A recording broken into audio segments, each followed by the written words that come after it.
I want y'all to know I got a big smile because I'm from Harriet. Harriet in the house. Happy New Year, family!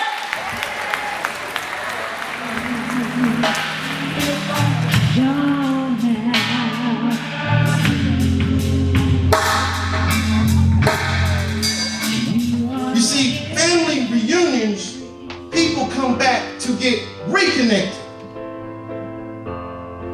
But our society seems to be disconnected. That's why we have what's going on in our world and in our lives today. The world doesn't want to show or see this because there are a lot of people that won't claim where they actually come from or what their bloodline is.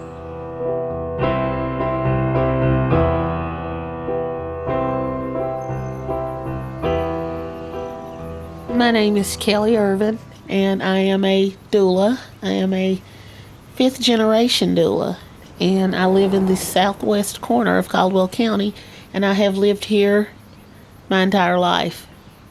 It's called Dulatown. Looking over at the mountain, behind those trees, there's home. This community was founded by my great-great-grandmother and grandfather. My great-great-grandmother's name was Harriet Dula, and my great-great-grandfather was Alfred Dula. And Harriet was actually a slave. She had 8 children by Alfred, who was her owner.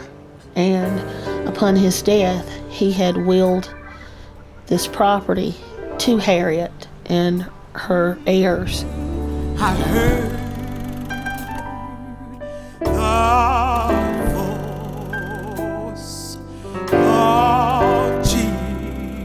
Growing up in this area, 95% of us were related. We were directly descended from Harriet and Alfred.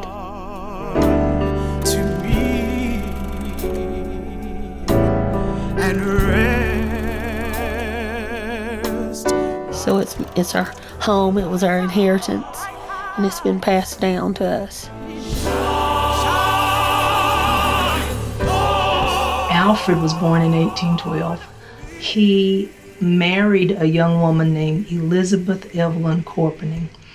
She died at a very young age, leaving Alfred with 6 young children.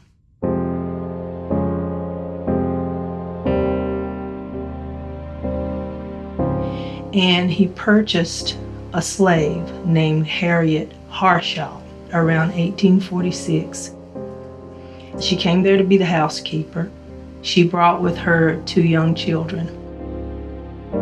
From looking at her picture, you can see her Native American features with the cheekbones, and she looks, from her picture that we have of her as an older woman, as though she would have been a really beautiful young woman.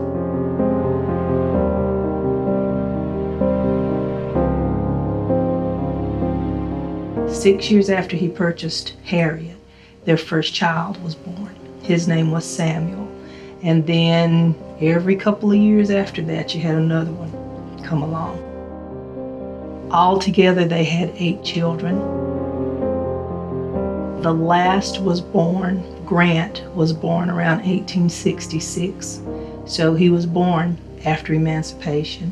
Ed, who was my great-grandfather, was born about 1864. So technically, he was after emancipation too. I don't know how many years ago it started, over 40. And it would start with different, I think it started with my great-uncle's family, and then it just kind of branched out from there. And they finally started calling it the Harriet Dula Reunion because it was everybody. Of course, a meal, picnics, church, the whole deal. And they kind of just roaming and visiting, especially for the relatives that don't live here. They get to come in and walk around and visit people and catch up on things.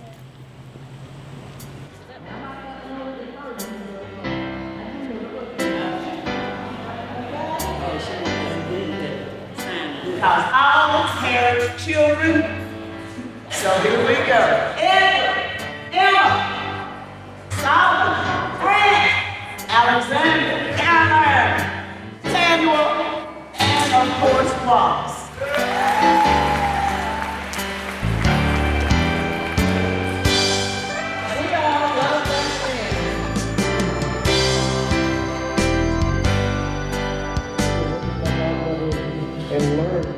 Alfred was well-to-do. He was respected in the community, had a good farm, and he could very easily have married again.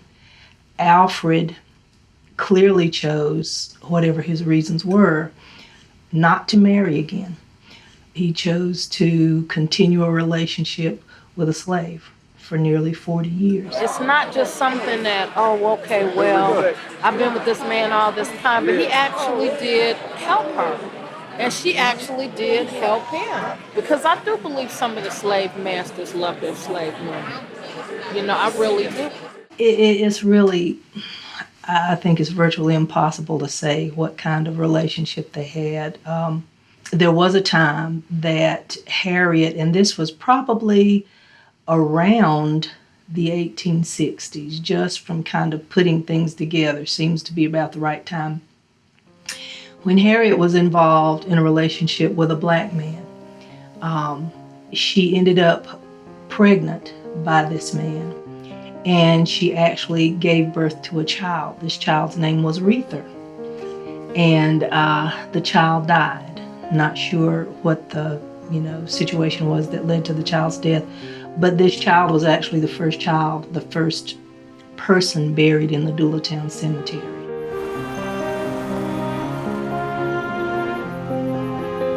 Part of the story with Harriet's relationship with the black man was that Alfred was not pleased.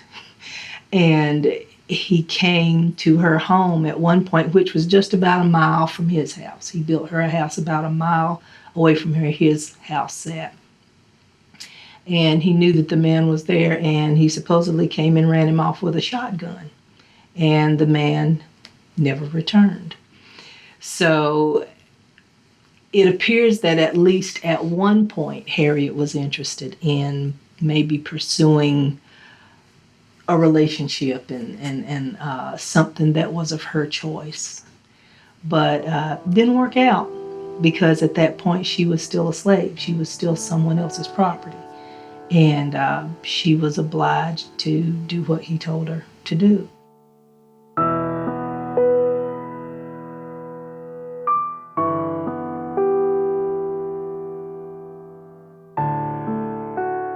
Prior to his death, he had started giving land to his black sons and to Harriet. He gave her property as a life estate.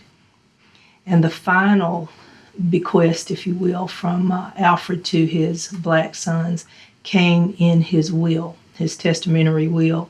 Basically, Alfred had treated everybody fairly when he died. And the black children could not inherit the property directly because he wasn't married and because of the time and all this type of thing. So he set it up where my line, Julius Dula, who was the executor of the estate. And Alfred actually made a provision in his will where if anybody contested the will, then they lost their 100 acres. So it was a caveat there. Well, Julius was the executor. One person did protest the will, and that guy lost his 100 acres. There have been estimates made that the land that Alfred gave to his black sons totaled around 2,000 acres. My story begins with Caroline, Alfred's older black daughter, and as we were growing up, my mama used to always remind me on my daddy's side that we had, that Alfred had gave us a part of some land out in Dulatown. So, and I don't know where Caroline's portion of the land started that she received from her father Alfred, but this is the road that we always came down, and we were told that we had property on this land. Each section was named after a particular child of Alfred Square, and they sectioned off Dulatown into their to that particular name. Like this is Walltown, Grant Town's up there, and we went through Ed Town earlier. The unusual piece is certainly, I think, that Alfred made provisions for his black children. Even when they were still on the backside of the Emancipation Proclamation and still technically slaves, Alfred had started to educate his children. He educated Harriet. He taught them to read. Bless this house, oh Lord, we pray, and all that is within it. Bless your holy name. You just didn't talk about the fact that you were of mixed ancestry. On the white side, you did not acknowledge the fact that somebody in your family had had a relationship with a slave. You have a lot more, actually, blacks that are carrying the surname Dula and came from that bloodline than you do whites who are still carrying that name. One of the primary questions I had was, how could the brothers Aurelius and Julius go to war and fight for the Confederacy, knowing that they had brothers and sisters who were in slavery? And it made me go into a whole different place of critical thinking and, thinking about the social context of that time, not by any means to excuse it or to even explain it, but just to think about it. The conversations are not easy. The conversations about race are not easy. The conversations about slavery are not easy. The fact of it is, my two great-grandfather owned slaves, as did his father before him and his father before him. And that's fact. The fact that Alfred reacted differently than his neighbors following the Civil War is, I guess, the grounds for the reason that we can do this. And my grandmother was a doula who was raised in Lenoir, and she did not ever talk about it. She lived to be 100 years old. She was in her 99 and a half. But she never ever talked about black people. So I go to my dad and said, Dad, we have all these black relatives. We don't want to talk about it. I said, why not? He said, well, because it's part of the family we just don't talk about. I said, okay. I go to my mother. Mother, do you know we have black relatives? No, we don't have any black relatives. Yes, Mother, I do. You're not a doula, but I have black relatives. And I said, matter of fact, I'm a doula twice over because my grandmother and grandfather were first cousins. In the 70s, as I was a teenager, and when people would write historical articles, at that time, many of them were still trying to deny that these were Alfred's children. They were still trying to say, well, they took on the Dula name because they were his slaves. There were people, even as recently as that, who were trying to deny that he was their biological father, in spite of the public records, that where he acknowledged them, in spite of the fact that he left the will to them.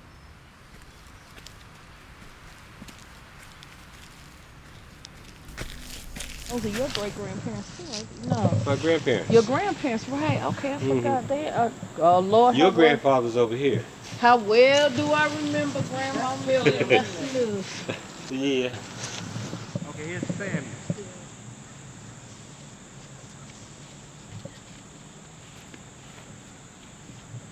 Here's your great-grandfather, right? No, great-grandfather over here. No, it's shadow. I know. I think Arthur was the doctor. As my father had started telling the story, there were actually people of his generation, our black relatives, who didn't want the story told. There were 8 children that were born to Harriet and Alfred, and I found death certificates for 6 of them. 3 of them listed Squire Dula or Alfred Dula as their father, but there were others who didn't. And of those who didn't, there was a black doctor in the county at the time named Dr. Arthur Garfield Dula, who was actually Alfred and Harriet's grandson. And of course, he attended all of the black folks and the gypsies and people like that in the area. And when his aunts and uncles died, clearly he knew the story. He knew who their father was. But even though he was the physician of record, that information wasn't supplied. I'm sure there was still a lot of emotional baggage tied to it. There was clearly some resentment. And there was, I don't know that I can even explain what all it was, but there was some hurt there. And how long you been here? Since I was 11. Every year now for the past, 15, 20 years, the doulas from Dulatown, which we refer to as the black doulas, have had a family reunion. And about 8 years ago, I decided that the white doulas ought to get involved also. And that's when we had the first participation in the black doula reunion where 5 white doulas attended.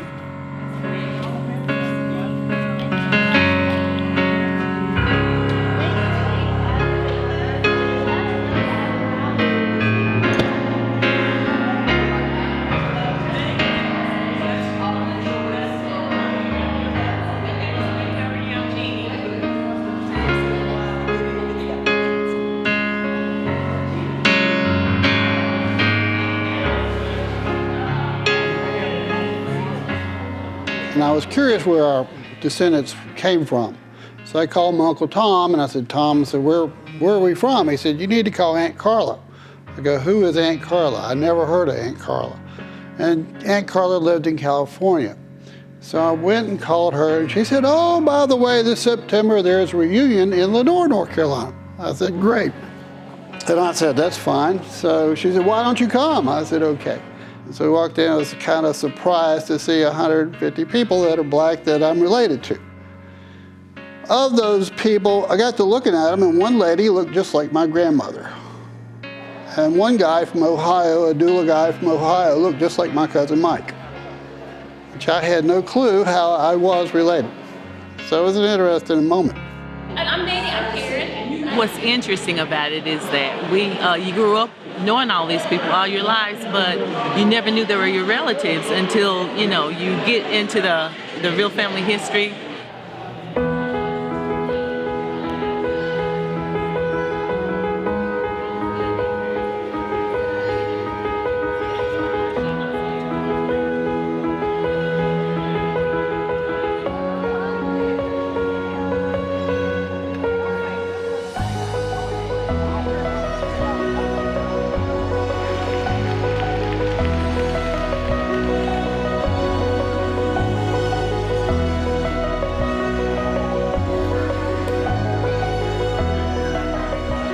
We're black.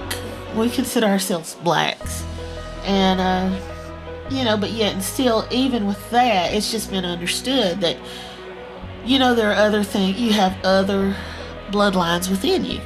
I mean, that's just, it's not to say that one's better than the other or anything. It's just, and I don't think by being taught that, that's what our ancestors were trying to say. It's just, this is here. This is who you are. Well, I am Liddell. Well, I know I wouldn't be here if it wasn't for Harriet and Alfred Dula. If Harriet and Alfred Dula had never consummated, I wouldn't even be here talking. And, so I feel fine. That's how I got here, and I'm okay with it. Oh, really? It's as positive as a story about slavery could be. a man, who acknowledged them openly during his lifetime in spite of the fact that society was dead set against it. By the time emancipation came along and they were all free to go about their own ways, I would imagine that Harriet kind of weighed things out. And she may have considered, well, I have my family, we have homes, we have land, we are well off by the standard of our other fellow black people, and maybe this is just what we need to do. Maybe this is just the life that we need to uphold. It was what they knew and what they had, and it was the only tangible thing that they could hold on to.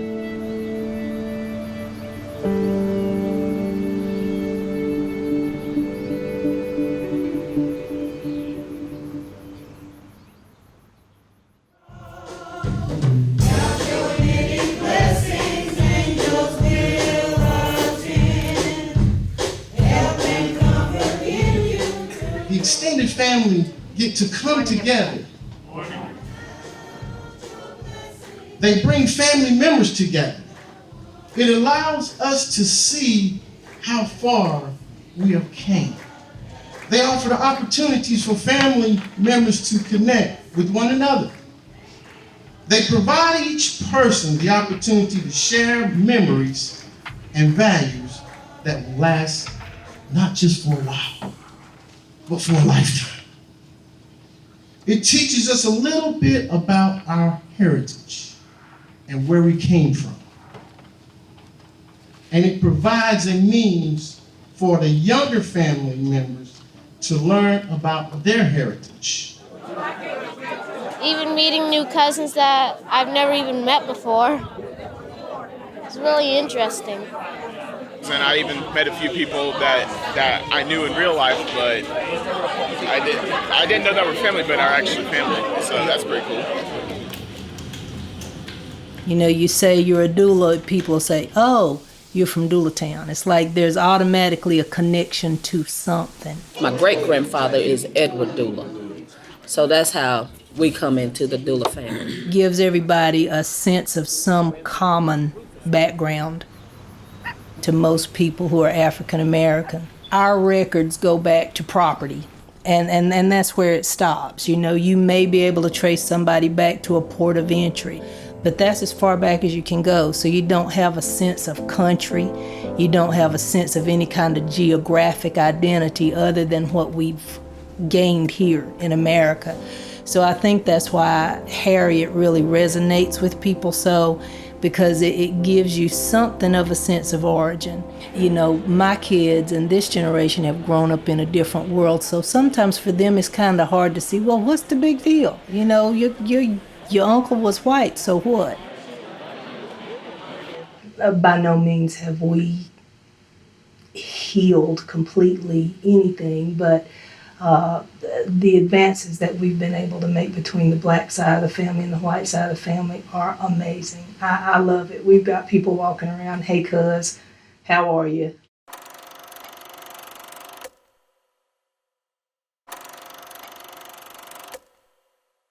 I've thought about the difference that having that land made to the family, and I think it made a huge difference. I think it's a difference that we see even to this day.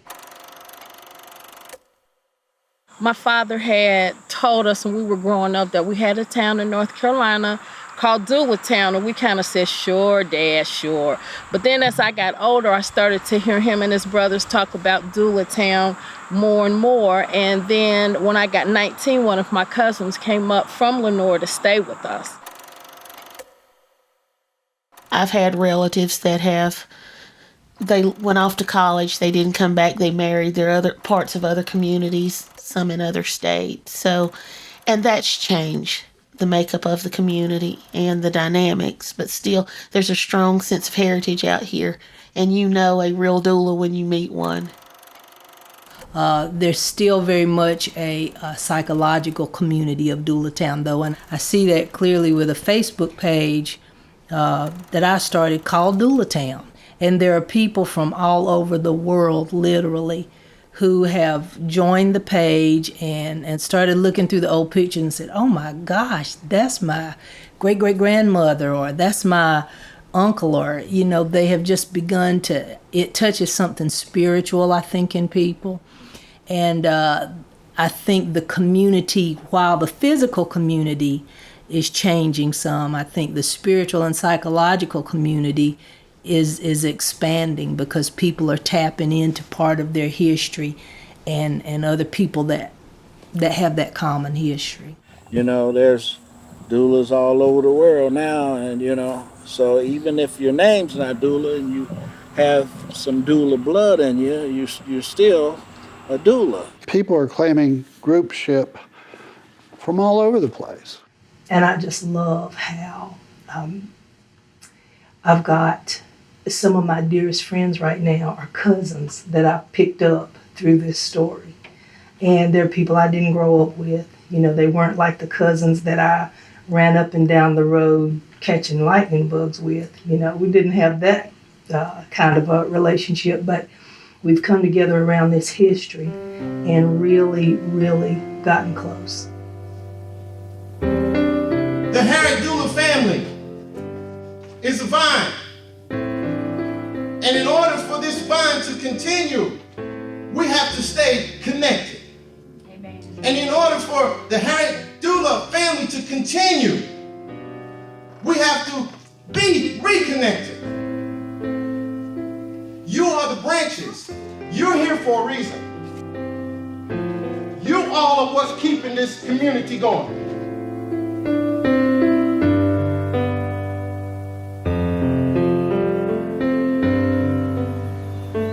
What welcomes me home is the sign that my cousins put down at the end of the road there. Welcome to Dulatown. That's just an example of the sense of pride that the Dula family has in their heritage.